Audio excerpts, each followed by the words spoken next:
Hey guys, it's Johnny Tech Review. Today I have a quick unboxing and review for you of this USA Toy F180C Plus quadcopter. As you can see here, this is one of those small quadcopters similar to the Hudson X4, and this one here comes with a 720p camera that you can use to record video and pictures. Came in a small package like this. As you can see, some of the features look like our 360 inversion, headless mode, anti-crash cover, which is basically just a blade guard, and then of course the 720p camera along with the extra battery. Not much else to show outside here. Let's go ahead and unbox it and see what comes inside. So here we got the user menu. There's a short little operation instruction for new player. There is the instruction for the product itself.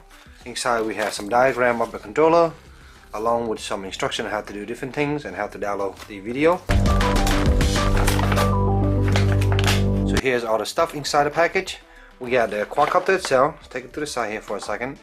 We have an extra battery, and here we have a dual charger to charge multiple batteries at the same time. We have here some extra accessories like the blade guard, charging cable along with a wrench and a little memory card reader. And then here is our controller, as you can see.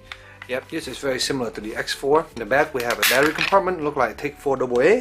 So here is the main quadcopter, the F180C Plus. As you can see here, coming in this really nice glam green and black color, and look like the front is right here with the camera. There you go. You have this nice blade cover which cover the whole unit, so protected from being damaged. At the bottom here you have access to the battery compartment. You can just insert a battery there, and then you can just plug the LED into here. So the battery itself is pretty small battery. As you can see here, 3.7 volt at 350 milliamp.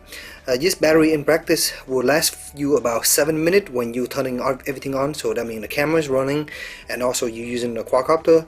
I play with the wind here, and that lasts me about 7 minutes. And when I turn the camera off, it lasts for an additional minute and a half or so. So you get 8.5 to 9 minutes depending on your wind condition. So here again is the battery compartment. There's no power on and off, so as soon as you plug it in, it will come on and blinking and get ready for pairing. While we're down here, we can talk about the camera. The camera quality in this is supposedly 720p, and as you can see from my sample footage, the quality is actually pretty decent. I actually enjoy the smooth footage, and the quadcopter actually doesn't vibrate too much when it's flying around, so you get pretty nice smooth footage. When you're too close to the ground, maybe the 30 frames per second is not good enough and it kind of give you a headache, but if you fly up high, you can get pretty nice smooth footage. The footage are recorded internally to use a SD card that's included. It comes with a 2GB SD card, and of course you can install a bigger one if you need to.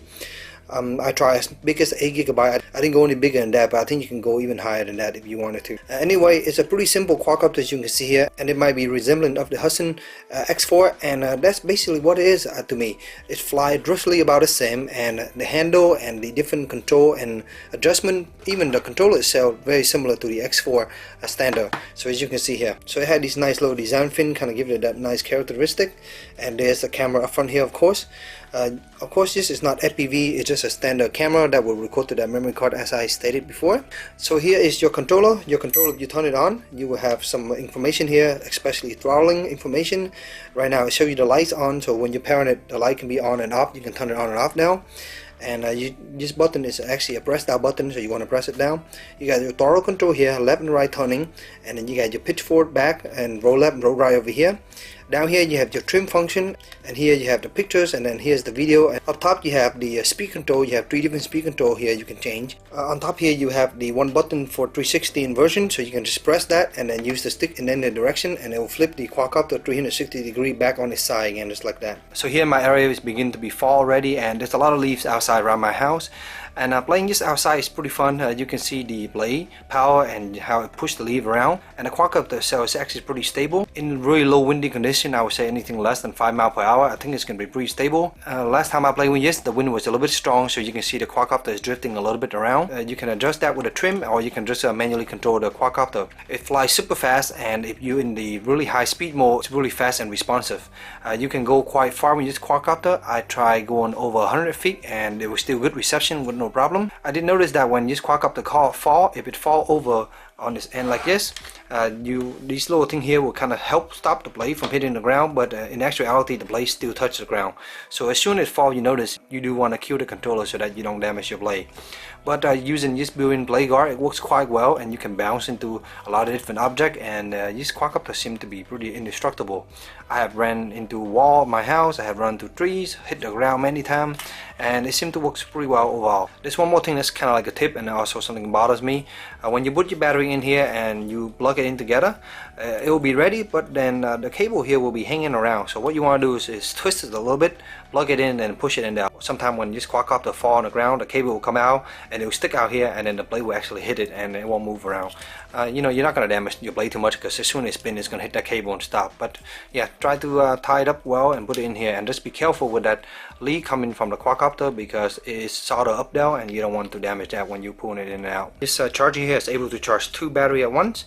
I use a 2.4 amp charger. That's one of my desktop charger right now. Charging these 2 batteries takes roughly about between an hour and a half and 2 hours. That really depends on your input current, but for me it takes about an hour and a half or so to finish charging these 2 batteries. So that's pretty much conclude my quick review of this quadcopter. There's not much to say. I think it's a very nice stable quadcopter, flies really well and easy to fly.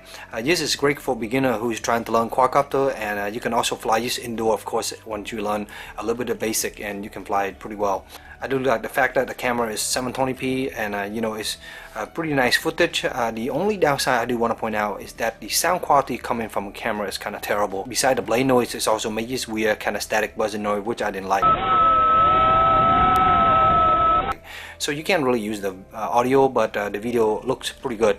And overall, I enjoy the quadcopter and playing with it. So I hope this short little review helped you in your budget decision. And if you have any question, let me know in the comment below. And as always, stay tuned for future review. Thank you.